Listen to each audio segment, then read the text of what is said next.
lea algo primero de la palabra de Dios. Simplemente escucha, y si te sirve cerrar los ojos, hacelo. Pero el profeta decía: ¿quién midió las aguas con el hueco de su mano? ¿Quién midió los cielos con la palma de su mano?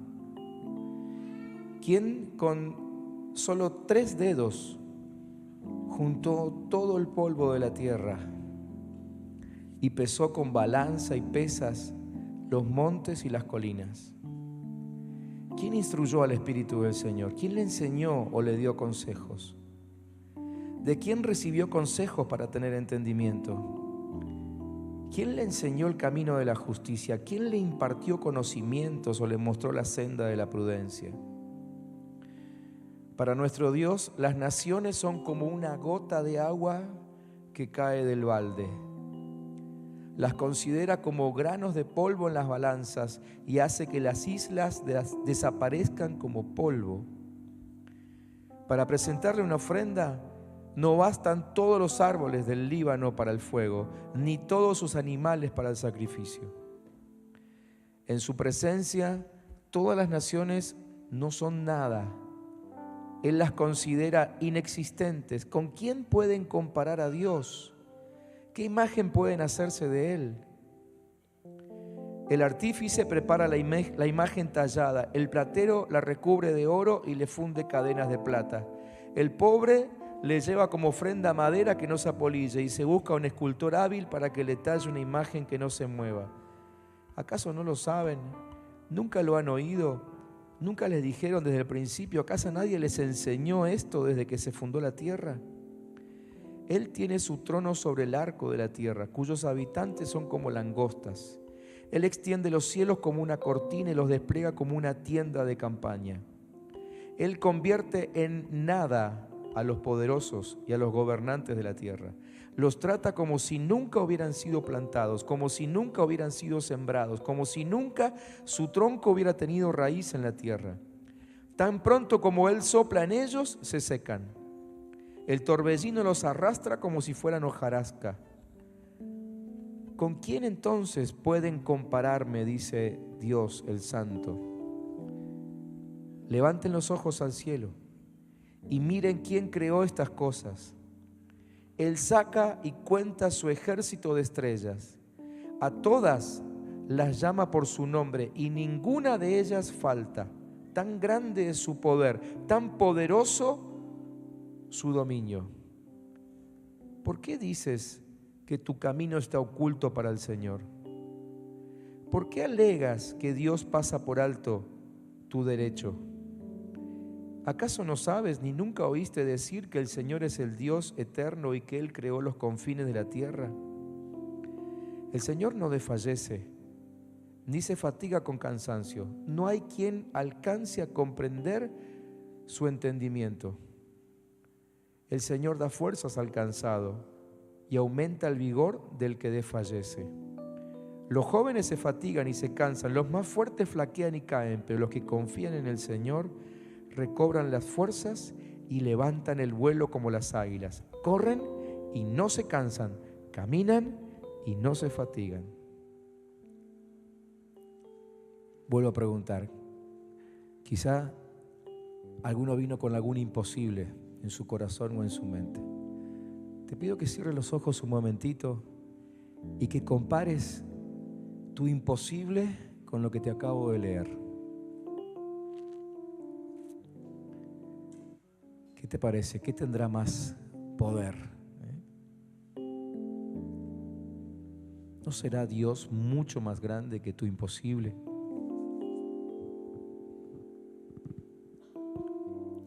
Si podés creer esta palabra, yo te voy a pedir que ahí, en tu silencio, ores al Señor y le consagres ese imposible. Y que aún le digas: Señor, me arrepiento de haber creído que esto es imposible para mí.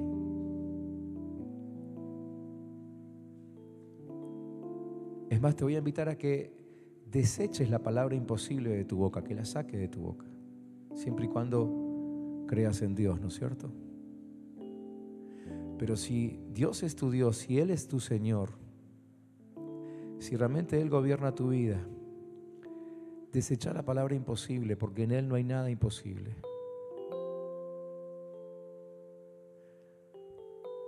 Volvé a declarar, volvé a decir que Él es tu Dios y que porque Él está con vos, para vos tampoco hay nada imposible. Tu salud no es imposible, tu prosperidad no es imposible, tus relaciones no son imposibles. Y aún lo que alguna vez perdiste o pareció perderse, para Dios no es imposible que lo recuperes.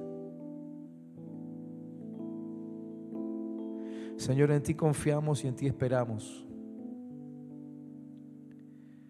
Hoy queremos desechar de nuestro vocabulario la palabra imposible. En ti no hay nada imposible.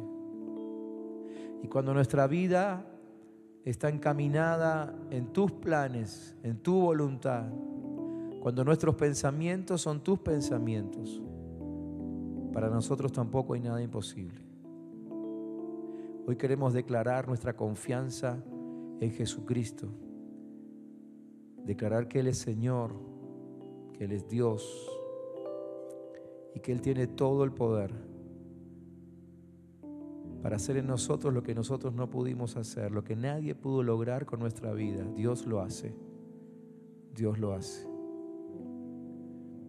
En el nombre de Jesús. Amén.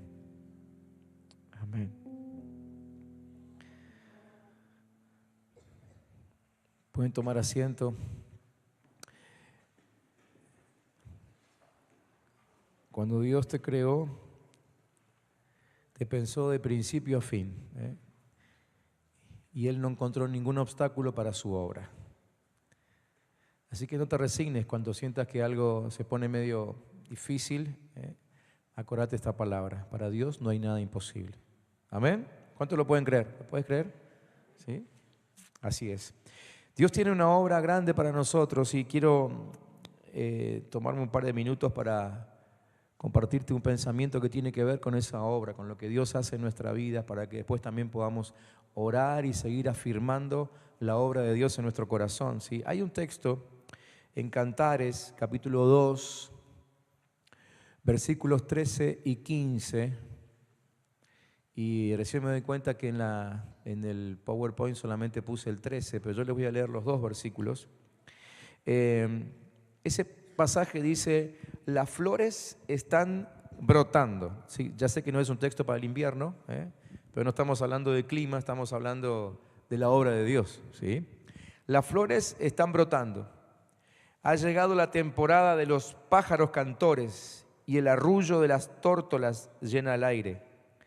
Las higueras comienzan a formar su fruto y las vides fragantes están en flor.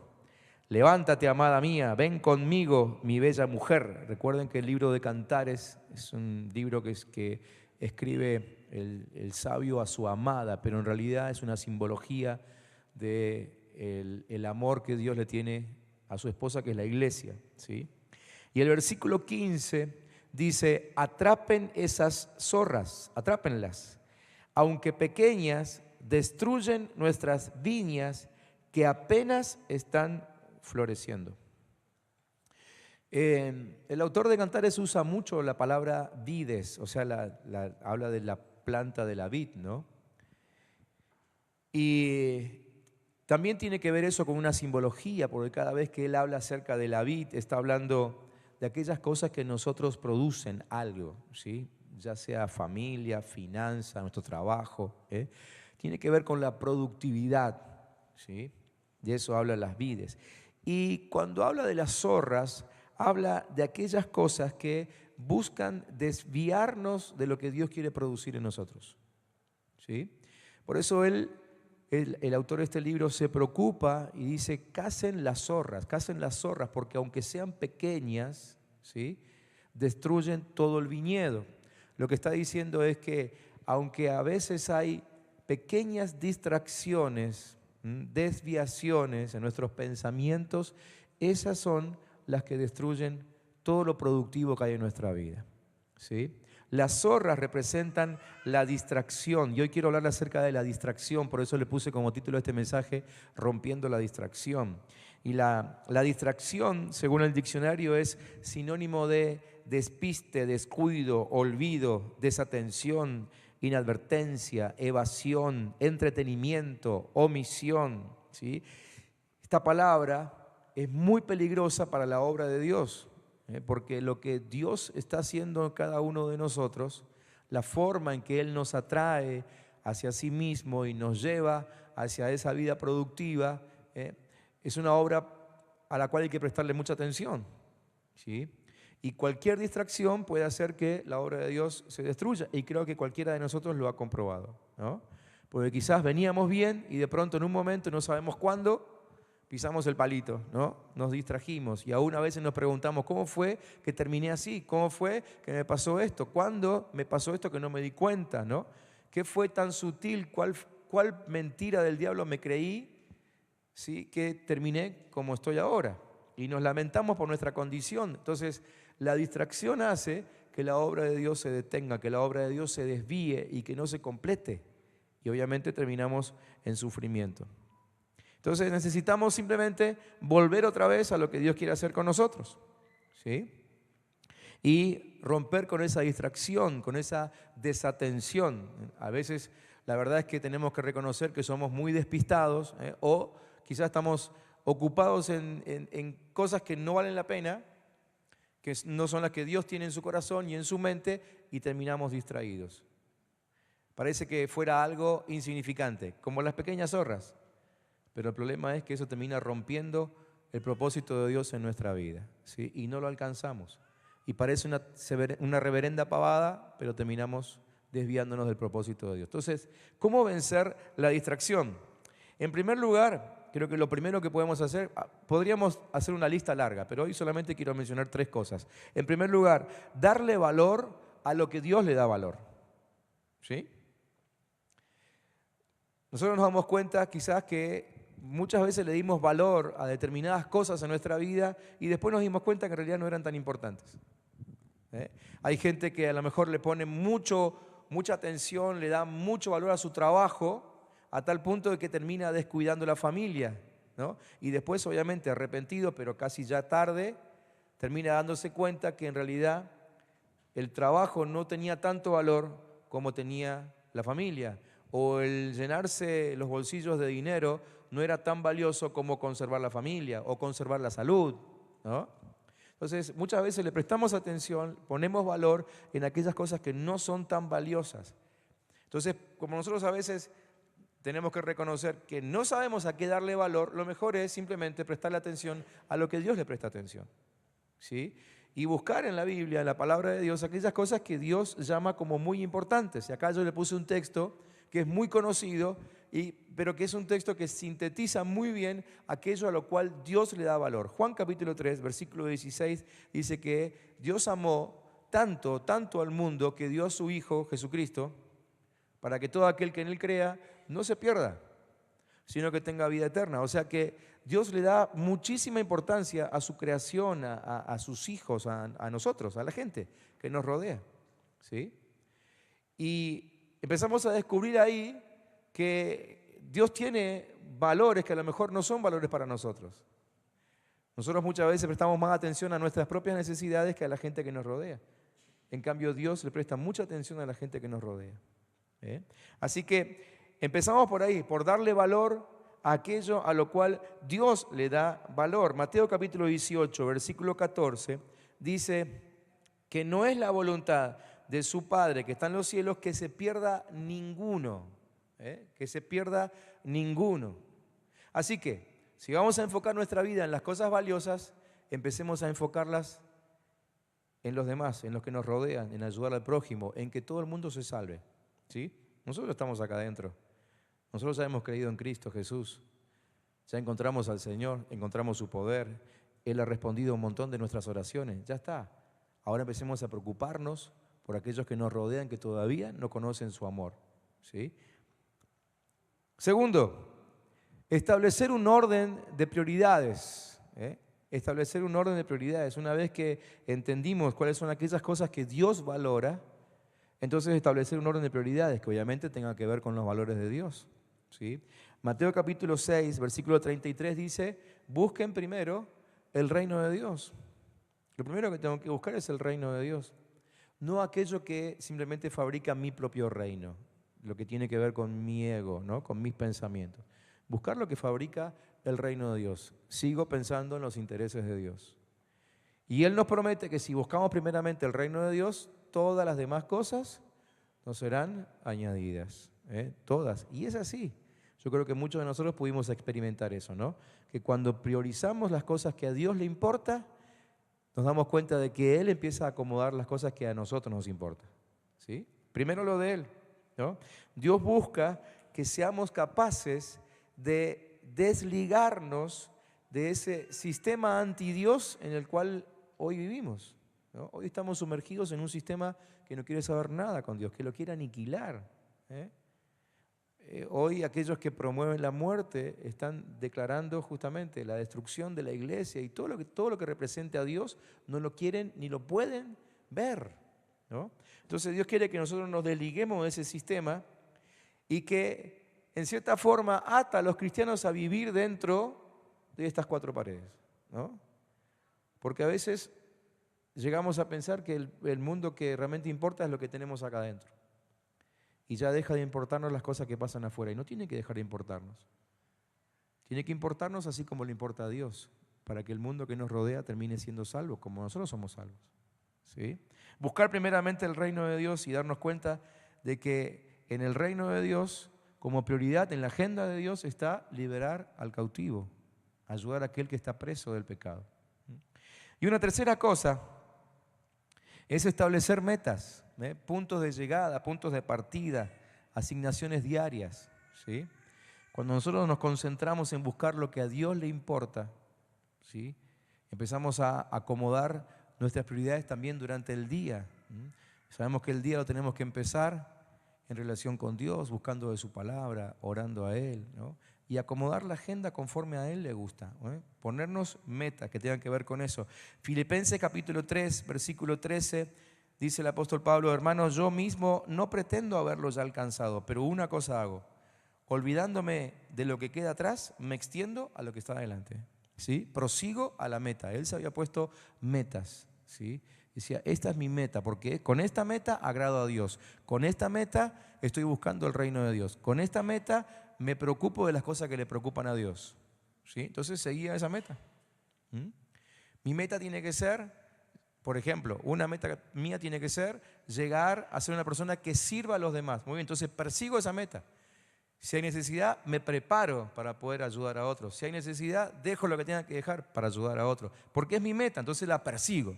¿Sí? Eso es lo que hacía el apóstol Pablo. Se establecía una meta y no había nada que lo sacara de ahí.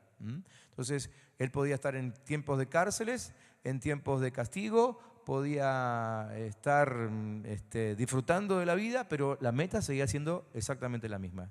Esté en la situación que esté, la meta de él era la que se había puesto delante de Dios, ¿no? Las metas nos ayudan a no distraernos, ¿sí? Cuando tengo metas bien establecidas, no digo una lista de 35 metas, ¿no? Sino una, dos por día. Y las sigo, y las sigo, y las sigo, y las sigo hasta que la alcanzo. Y entonces busco otra, siempre en Dios. Pero evitando distraerme, porque todo lo que me distrae, recuerden esto, todo lo que me distrae interrumpe la obra de Dios. Y yo necesito la obra de Dios en mi vida. Vos necesitas la obra de Dios en tu vida, ¿no? Así que esta noche vamos a orar específicamente por esto. Vamos a orar para sacarnos de encima todo aquello que nos distrae. Hoy hay mucho que nos distrae, ¿sí? Hoy tenemos situaciones críticas que nos distraen. Muchas que son nuestras propias. Quizás nos preocupamos mucho por cuestiones nuestras, ¿no? Cosas que nos pasan a nosotros.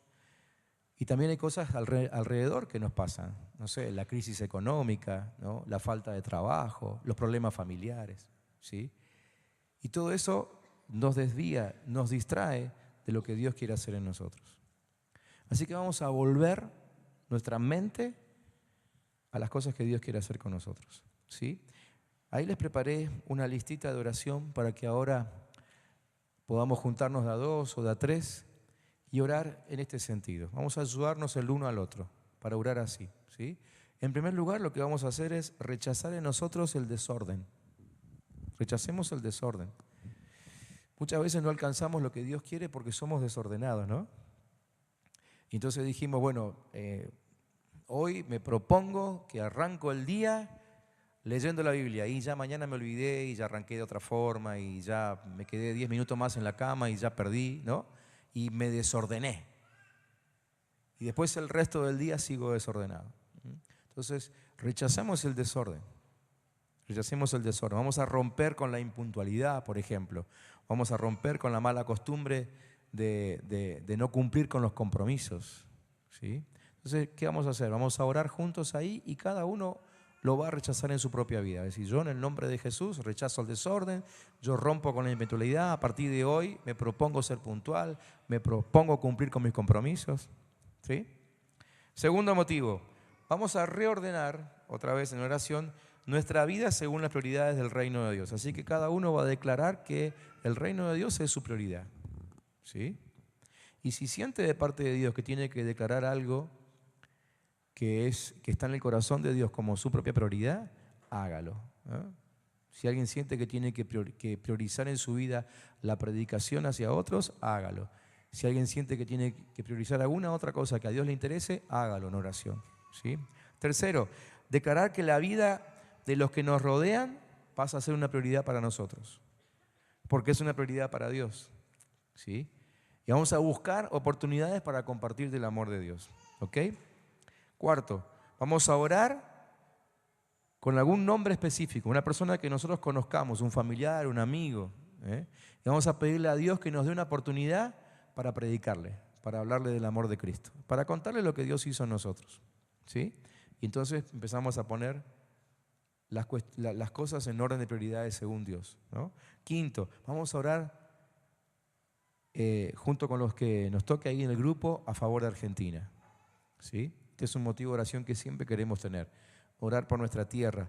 Vamos a seguir orando para que ningún principado de muerte se instale en nuestro territorio. Ustedes saben que estamos luchando en oración para que no se instale la ley del aborto. No la queremos porque sabemos que eso es matar, ¿sí? Y Dios obviamente que lo rechaza. Así que vamos a orar para que esa ley no salga. Pero al mismo tiempo vamos a orar para que aquellos que desean la muerte puedan conocer a Dios y empiecen a desear la vida, ¿sí? Y por último vamos a orar también a favor de esta iglesia, para que nosotros como iglesia seamos buenos representantes del amor de Dios y del poder de Dios. ¿Amén? Muy bien, nos juntamos de a dos, de a tres ahí y nos tomamos este ratito de oración. Sigan la guía de oración que está en la pantalla, va a quedar ahí para que ustedes puedan orar juntos con otros, ¿sí? Y cada uno pueda establecer sus prioridades según lo que Dios también desea.